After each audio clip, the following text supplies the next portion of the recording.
আসসালামু আলাইকুম, welcome to my channel all solution. আজকের মেনু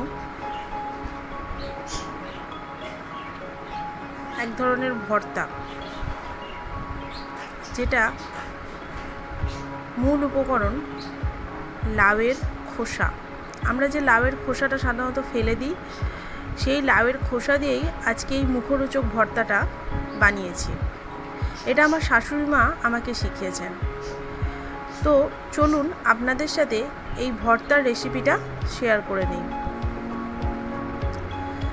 গরমে যখন তরকারি খেতে আমাদের ভালো লাগে না, শরীর গরম হয়ে থাকে, ঠান্ডা জল ভাতের সাথে এই একটা রেসিপি, এরকম ভর্তা হলে খুব ভালো লাগে। এখানে যে লাউয়ের খোসাগুলোকে দেখুন পরিষ্কার করে একদম সুন্দর করে কুচি কুচি করে কেটে নিয়েছি। কেটে নিয়ে ভালো করে ধুয়ে পানি ঝরিয়ে নিয়েছি। এবার একটা পাত্রের মধ্যে লাউয়ের খোসাগুলো দিয়ে তার মধ্যে 3টে শুকনো লঙ্কা দিয়ে এটাকে আমরা সেদ্ধ হতে দেব। 4টে শুকনো লঙ্কা দিয়েছি। আপনারা যে যেমন ঝাল পছন্দ করেন সেইভাবে শুকনো লঙ্কার পরিমাণটা বাড়াবেন বা কমাবেন। তো ভালো করে ফুটিয়ে এটাকে আমরা সেদ্ধ করে নিয়েছি। জলটাও পুরো টেনে নিয়েছে, দেখতেই পাচ্ছেন এটা সেদ্ধ হয়ে এসেছে। এবার এটাকে আমরা বাটনায় বেটে নেব, লঙ্কা সমেত গোটা যতটা পরিমাণ যে লাউয়ের খোসা রয়েছে। এক্ষেত্রে বলি, অনেকের বাড়িতেই আজকের যুগে বাটনা নেই। তো আমার বাপের বাড়িতেও বাটনা ব্যবহার হয় না। তো সেক্ষেত্রে আপনারা মিক্সি ব্যবহার করে এটাকে গুঁড়ো করে নিতে পারেন। কিন্তু মাসি বা দাদি ঠাকুমাদের কাছ থেকে যেটা শুনেছি, দাদি নানিদের কাছ থেকে, যে এই বাটনায় বাটার মানে টেস্ট আলাদাই হয়। তো এটা খুব সত্যি কথা। যদি কষ্ট করে কারোর বাড়িতে বাটনা থেকে থাকে, তাহলে একটু কষ্ট করে বাটনাতে বেটে নেবেন।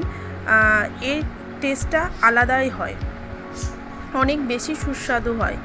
তো এখানে আমিও বাটনায় বাটতে পারতাম না, কিন্তু আমার শাশুড়ি মায়ের কাছ থেকে আমি অনেকটাই শিখে গেছি বাটনা বাটা। তো যাই হোক, দেখতেই পাচ্ছেন আমি এটাকে বেটে নিচ্ছি সুন্দর করে, লঙ্কা সমেত গোটা যতটা পরিমাণ যে লাউয়ের খোসাটা যেটা সেদ্ধ করে রেখেছি, তো সেটাকে সবটাই সুন্দরভাবে আমরা এখানে মিহি করে বেটে নেব।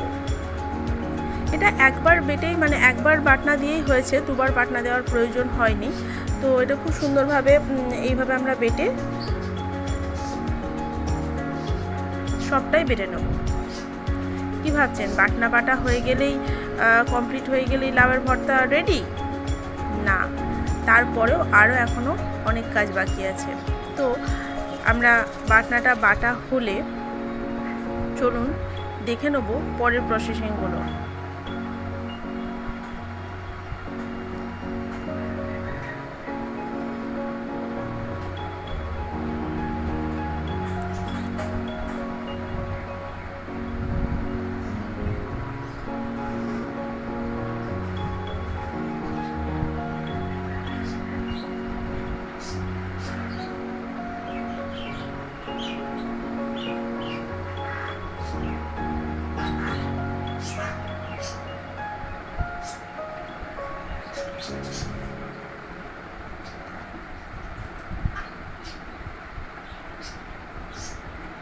আমাদের সবটা দেখুন এখানে বাটা হয়ে গেছে, যতটা পরিমাণ আমরা সেদ্ধ করেছিলাম লাউয়ের খোসা।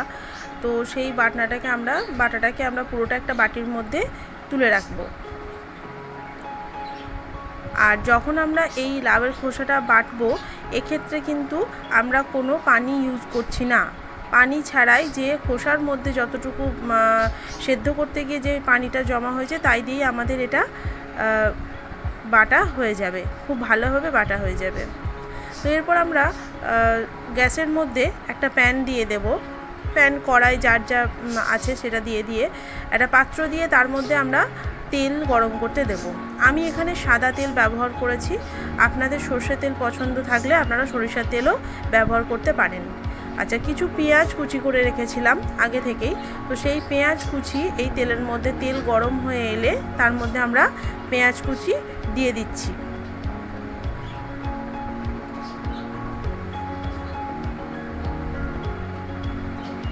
এক্ষেত্রে আমরা পেঁয়াজটা যখন একটু লাল লাল হয়ে ভাজা ভাজা হয়ে আসবে, আমরা এর মধ্যে কিছু মশলা ব্যবহার করব। আমি এখানে সব মশলাগুলো এক কাছে করে রেখেছিলাম। তো মশলাগুলোর পরিমাণ এবং কি কি মশলা আমি বলে দিচ্ছি। হাফ চামচ আদা বাটা, হাফ চামচ রসুন বাটা, হাফ চামচ হলুদ, হাফ চামচ লঙ্কা গুঁড়ো, হাফ চামচ জিরে গুঁড়ো আর 1/4 চামচ ধনিয়া গুঁড়ো দিয়ে এটাকে ভালো করে আমরা মশলাটাকে কষিয়ে নেব।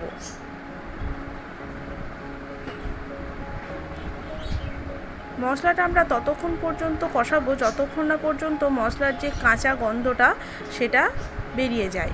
তো এক্ষেত্রে যেটা হয়েছে যে মেন ইনগ্রেডিয়েন্টস নুন, তো সেটা এবার আমরা দিয়ে দেবো এর মধ্যে, কারণ নুন ছাড়া তো কোনো কিছুরই স্বাদ হয় না, নুন বা লবণ যাই বলেন।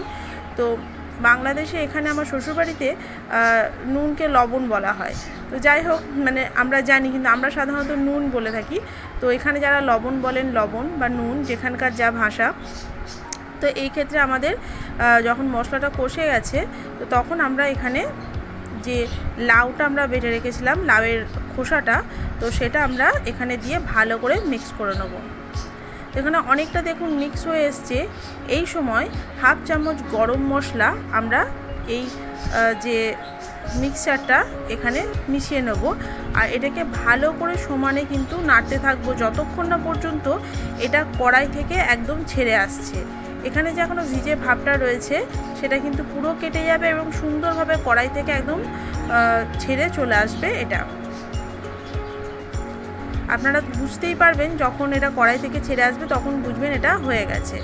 তো এখানে আমরা আর 1 চামচ মতো ঘি দিয়ে দিলাম। ঘি দিয়ে এটা ভালো করে মিক্স করে নেব। এই সময় আমরা কিন্তু এটাকে সমানে নাড়তে হবে, মিক্সচারটাকে সমানে হাতা দিয়ে নাড়তে হবে, নাহলে কিন্তু এটা ধরে যাবে বা লেগে যাবে।